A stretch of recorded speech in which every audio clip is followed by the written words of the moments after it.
Russell's viper সাপ গত কয়েক বছর ধরেই খবরের শিরোনাম হচ্ছে। এক সময় যাকে বিলুপ্ত ধরে নেওয়া হয়েছিল সেই বিষধর চন্দ্রবোরা সাপ ফিরে এসেছে।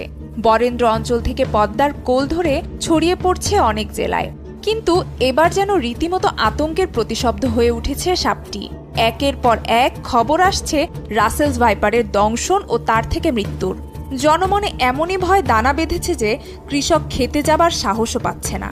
আর যারা সাহস পাচ্ছেন তারা উঠে পড়ে লেগেছেন এই সাপ নিধনে। অনেকে তো পুরস্কার দেবার ঘোষণাও দিয়েছেন। সত্যিই কি রাসেলস ভাইপার এত ভয়ানক হয়ে উঠেছে? এই সাপের কি সত্যি অ্যান্টিভেনম নেই? এমন হাজারো প্রশ্ন ঘুরপাক খাচ্ছে জনমনে।